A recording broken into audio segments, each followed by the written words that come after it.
This series has been humming along quite nicely so far. Much like Star Trek itself for the first few decades or so. We've had some fun, shared a few laughs, and maybe, just maybe, learned a little something along the way. Like, how many consecutive episodes will I spend milking the same running gag? Or how Klingons say apples. But the fun had to end eventually. We, like Star Trek itself, have to figure out what the hell to do with Enterprise. While they were figuring out what the hell to do with their show, the creators of Enterprise made some interesting creative decisions. I'll explore some of those decisions and the problems they created in this video, which I'm calling, Did Captain Archer actually commit genocide? But before we deal with the potential genocide, let's back up a little. As I've told you before, Enterprise is not my least favorite Star Trek show. But if you're watching this and you're a Star Trek fan, odds are pretty good that Enterprise is your least favorite Star Trek show, and I can see why. I mean, where do you even start with this one? For one thing, it's a prequel, which is tough to pull off under the best of conditions, and nearly impossible in a franchise with an internal history as varied and complicated as Star Trek. Not to mention a hypercritical fan base obsessed with every established detail of that history. Not that the creators of Enterprise made their jobs any easier with some of the early decisions they made about the setting and premise of the show.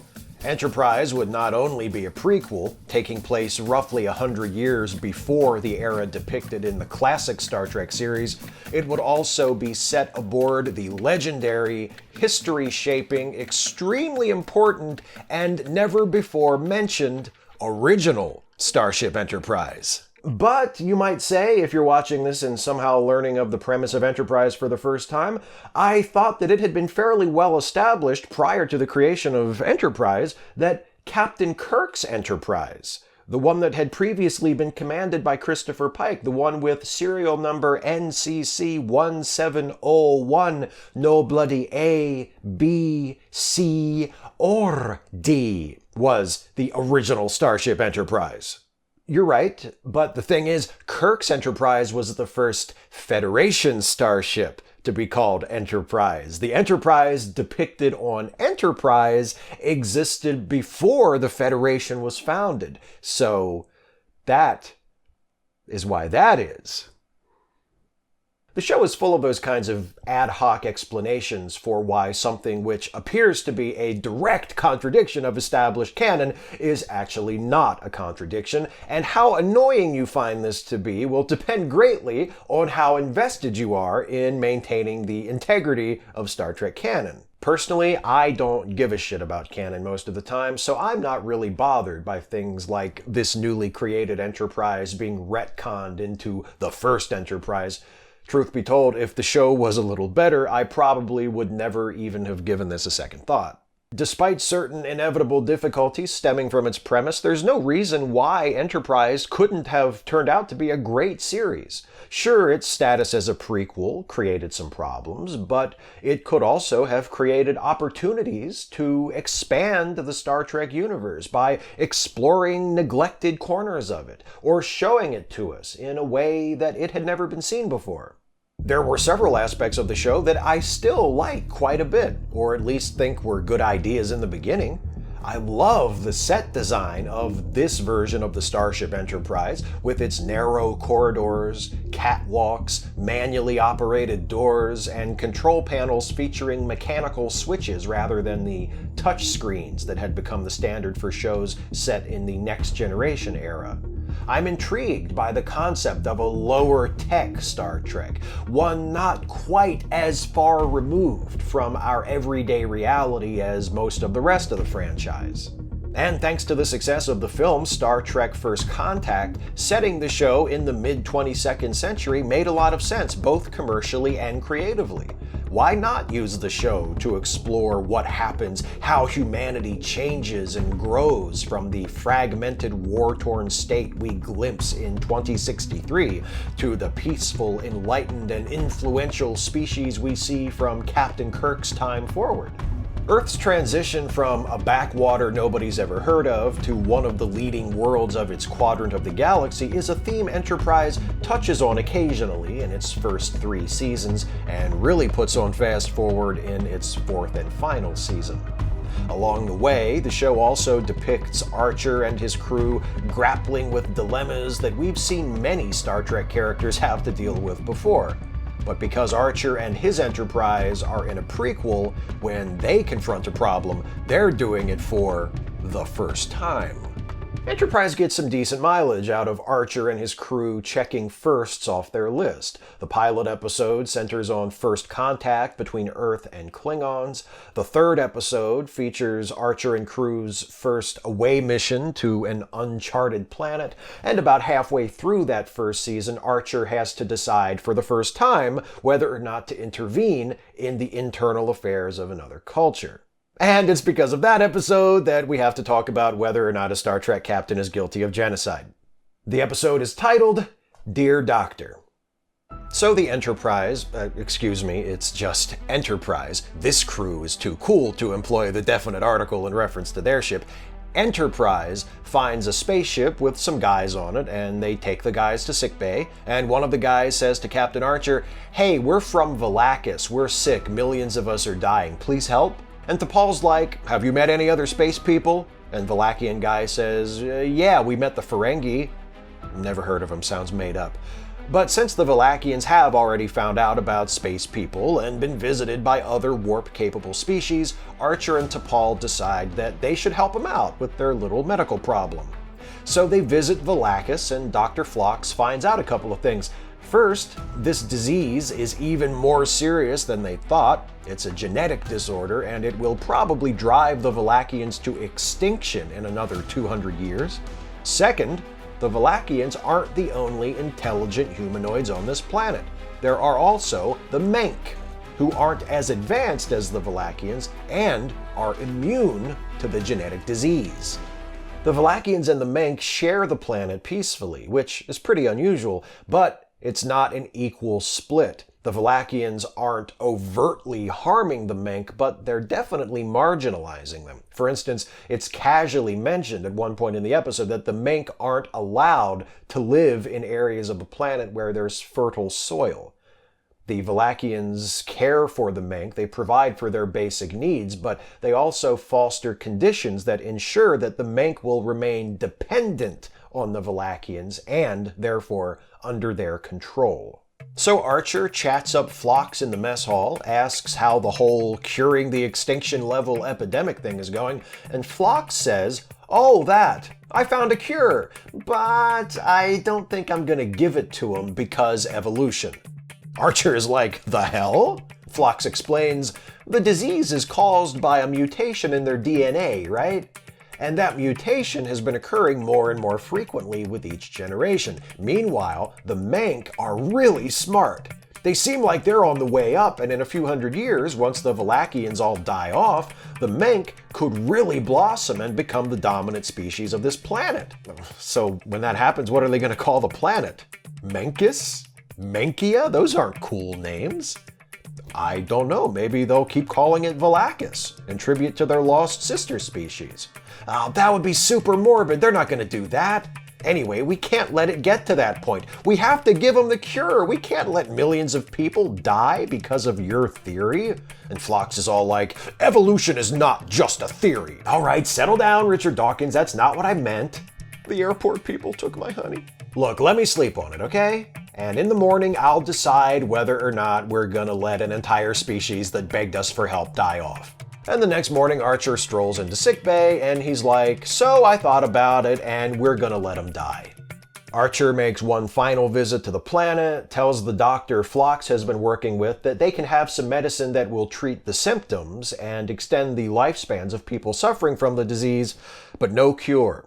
The writers of this episode would have us believe that Archer and Phlox do the right thing, because to cure the Vallakians would be to interfere in the natural course of evolution on their planet. And, as Archer says to Phlox during their final conversation in sickbay, Starfleet didn't send us out here to play God. There are a few problems with this line of thinking. These problems are even more glaring than they might otherwise have been because, before he reconsiders and decides not to help the Valachians, Archer is right, and he articulates his reasoning fairly well. When Phlox first pitches his withhold the cure and let them all die proposal, Archer correctly points out that Phlox is arguing to let the Valachians die based on his projection of what the future of the planet will look like. Namely, that once the Valachians are gone, the Menk will be able to evolve free from the hindrances placed on them by the Valachians and fulfill their potential as a species. And when Archer objects to Phlox being willing to condemn the Valachians to extinction based on that hypothesis,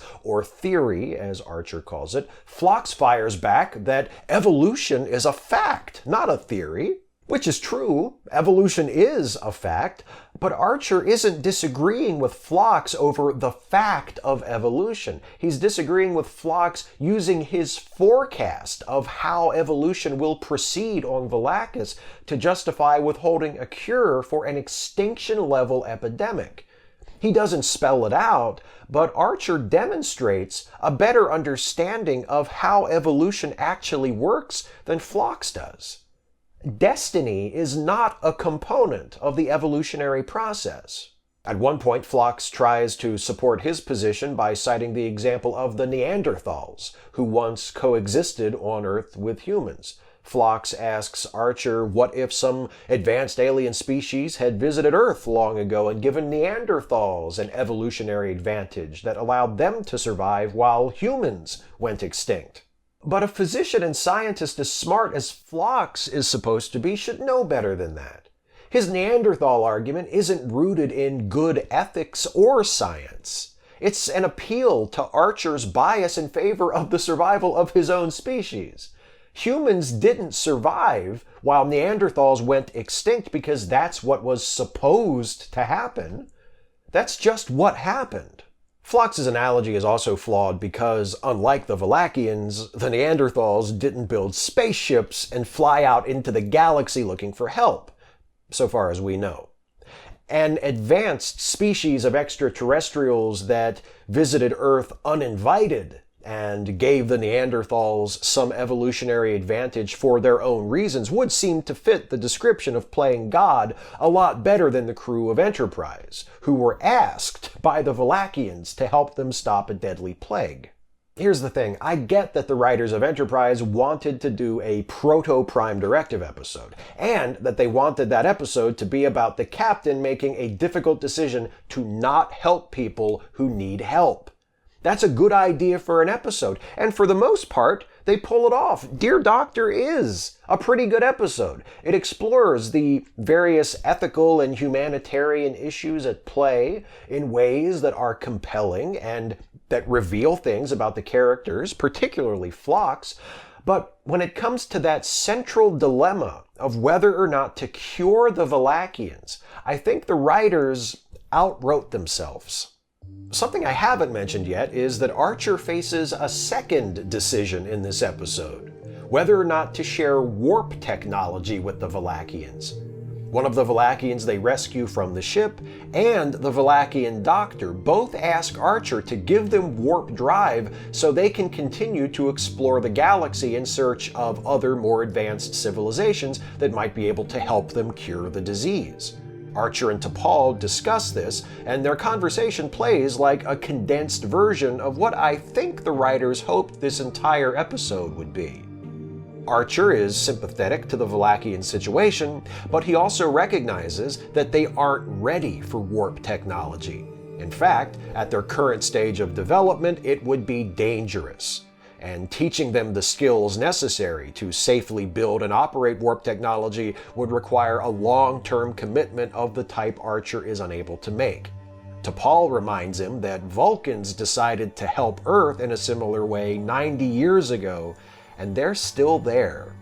In that one scene, we see Archer's admirable compassion for the Valachians and the completely understandable reasons why he chooses not to share warp technology with them. It's an ideal dilemma through which to explore why Starfleet eventually felt the need to establish the Prime Directive.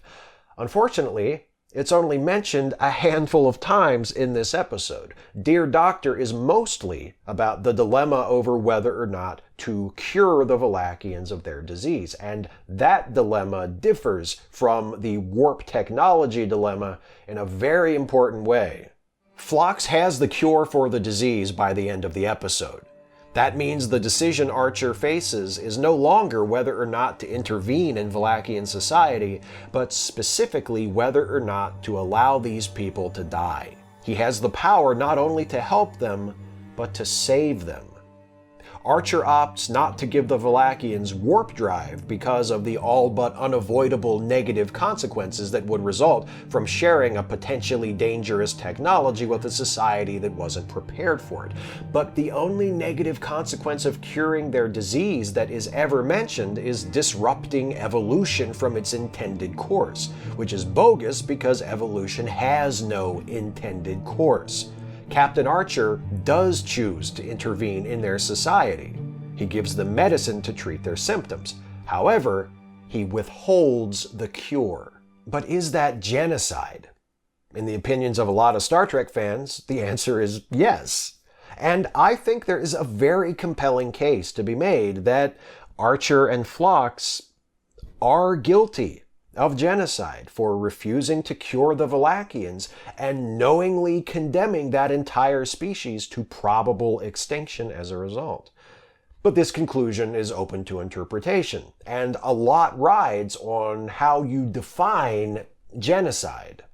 The United Nations Convention on the Prevention and Punishment of the Crime of Genocide, which was ratified in 1948, contains a detailed definition. According to the convention, genocide consists of an act or acts committed with the intention of destroying a national, ethnical, racial, or religious group of people.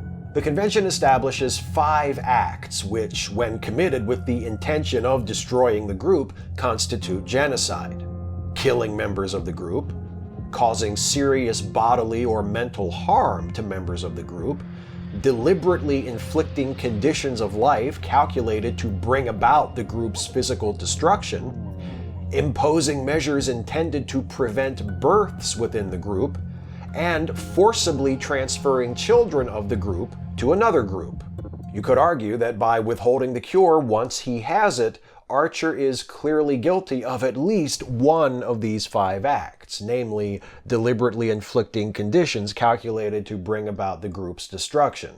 As I said, this is open to interpretation. One could also argue that intent is a very important component of the United Nations definition of genocide, and that it clearly is not Archer's intention to cause the destruction of the Valachians. He finds himself in an ethical quandary, facing a very difficult decision, and he ultimately makes what he feels is the most responsible decision for a person in his position. He certainly takes no pleasure in the likely fate of the Valachians. Personally, I can't get past the fact that Archer and Phlox have the cure. To me, that changes everything.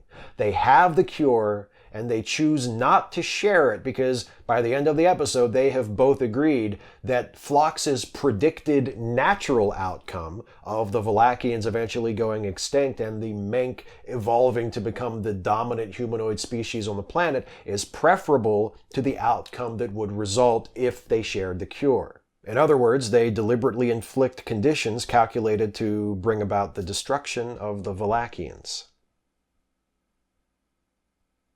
That's not how Phlox and Archer would characterize it, I presume, but that's the situation at the end of the episode nonetheless. I'm not happy about it. If you think it gives me any pleasure to accuse Scott Bakula of genocide, think again. My God, first Quantum Leap was prematurely canceled, then Enterprise, and now the guy stars on NCIS New Orleans, which airs on CBS, the Branson, Missouri of American broadcast television. The poor man has suffered enough. I take some small measure of comfort in knowing that it's not actually Scott Bakula's fault, or Jonathan Archer's fault, or Phlox's fault either, for that matter. Like so many of the problems in Star Trek shows I've discussed in this series, it's the fault of lazy writing. The writers of Dear Doctor presumably did not intend to depict Captain Archer and Phlox committing genocide, but that's what they did, because they don't know how evolution works, and they failed to think through the ramifications of the choice which Phlox recommends and which Archer ultimately makes. Like I said, overall, Dear Doctor is a pretty good episode. Its underlying concept is well suited to the show's status as a prequel. Depicting situations that led to the drafting of the Prime Directive is a natural move for a series set during the early years of Starfleet. The Prime Directive has become one of the most interesting, complicated, frustrating, and confusing concepts in all of Star Trek. I have a lot to say about the Prime Directive, as a matter of fact. And I'm going to say it next time.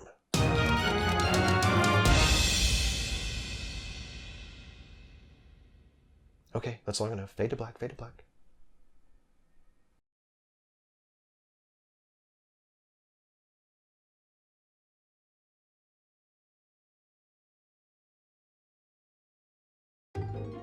Hey, don't really need to do a tease for the next video this time, do I? Because I wrote it into the script. But here I am, anyway, doing it. So I hope you liked this one. I hope you liked this video. If you've never watched one of my Trek Actually videos before, maybe check out the playlist that's linked in the description of this video. You can go watch some of the other ones that I've done. Maybe you'll like them too. I've done a bunch of them. If you like this one, you'll probably think the other ones are okay too. And as I mentioned before the fade out, the next one's going to be about the Prime Directive. That's the next Trek Actually video, all about the Prime Directive. So watch for that.